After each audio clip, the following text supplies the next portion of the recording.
Back to news. Warangal parliamentary స్థానానికి ఉప ఎన్నికల్లో అధికార పార్టీ అభ్యర్థిగా దయాకర్కు అవకాశం ఇచ్చారు సీఎం కేసీఆర్. 2001లో నుంచి తెలంగాణ ఉద్యమంలో కార్యకర్తగా పనిచేశారాయన. కమిట్మెంట్తో పనిచేసే వారికి సీఎం కేసీఆర్ అవకాశం ఇస్తారంటున్న దయాకర్తో మా ప్రతినిధి వెంకట్ ఫేస్ టు ఫేస్.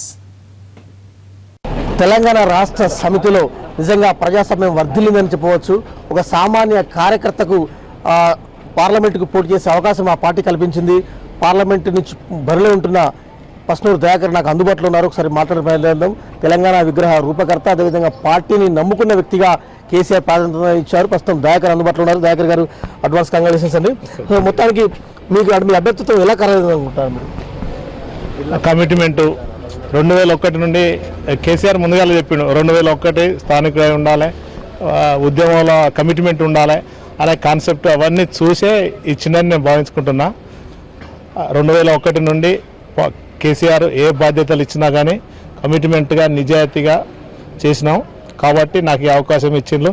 అదేగాక నేను పార్టీలో వాల్ రైటింగ్ మొదలుకుంటే ఆర్టిస్ట్గా, ఫోటోగ్రాఫర్గా నేను ఒక ఉద్యమంలో ఒక కార్యకర్తగా పనిచేసిన, అది గుర్తించి నేను సామాన్యానికి ఇచ్చి గెలిపిస్తాను అనేది పూర్తి స్థాయిలో కూడా నామినేషన్ ఖర్చుతో సహా నేను పార్టీ పెట్టుకొని మేము గెలిపించుకుంటాం. లేకుండా అర్ధబలం, అంగబలం ఉన్న వారికే ఏ రాజకీయ పార్టీ మొగ్గు చూపుతుంది. కానీ ఒక సాదా సీదా లీడర్ కాకుండా ఒక క్యాడర్కి ఇచ్చింది టికెట్ వల్ల.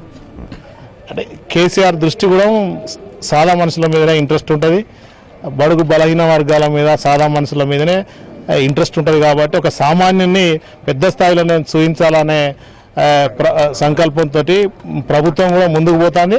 అదే భాగంగా నాకు కూడా ఇవ్వడం జరిగింది. మీతో పాటు చాలా మంది ఆశావాదులు టికెట్ ఆశించారు, వాళ్ళు ఎలా కలుపుకుపోయే ప్రయత్నం చేస్తారు? ఇప్పుడు ఇంకా అత్యధికమైన మెజార్టీ తోటి గెలిపిస్తారు ప్రజలు. ఎందుకంటే కేసీఆర్ గారి అభివృద్ధి పనులే కానీ ఏ కార్యక్రమాలైనా ఎలక్షన్ ముందు వాగ్దానాలు చేయని కూడా కొన్ని